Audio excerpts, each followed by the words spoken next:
எந்த வகையில் பார்த்தாலும் நம்ம நாட்டுல உண்மையிலே பணக்காரர் யார் தெரியுமாங்க? ஆடி கார்ல போனா அவன் பணக்காரன் நினைச்சிட்டு இருக்கிறோம். ஆடி கார்ல போனா அவன் பணக்காரனா? கிடையாது. இன்னைக்குள்ள காலகட்டத்துல யாரு ஆஸ்பத்திரிக்கு போகாம இருக்காங்களோ அவர்கள் தான் உண்மையான பணக்காரர்.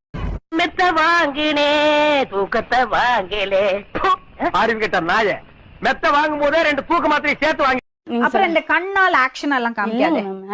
திரும்பி உட்காரு, நான் பேசுறேன். சரி பேசுங்க. பயங்கர வில்லிடி நீ. இல்லங்க மேம், நீங்க பேசுங்க. ஐயா, குக்கர்ல வச்சா அது சாதம், அதையே ஆண்டவனுக்கு படைச்சா பிரசாதம், அதையே உங்க மனைவி கையால நீங்க சாப்பிட்டு பாத்தீங்கன்னா அதுதாங்க பிரமா. அன்னைக்கு ஒரு ஆள் சொன்னார், என் நாய்க்குட்டி ஒண்ணு காணாம போச்சுங்க.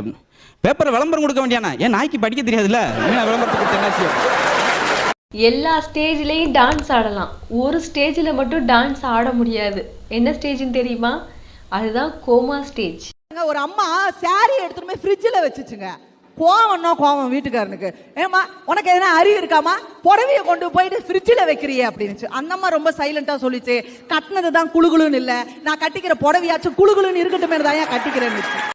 மெத்த வாங்கினே தூக்கத்தை வாங்கலே ஆரிவிட்ட நாய மெத்த வாங்கும் போதே 2 தூக்க மாத்திரை சேர்த்து வாங்கி. காதல் என்றால் என்ன? முதல்ல தேவைன்னு தோணும், அப்புறம் தேவையான்னு தோணும், அப்புறம் தேவையில்லைன்னு தோணும்.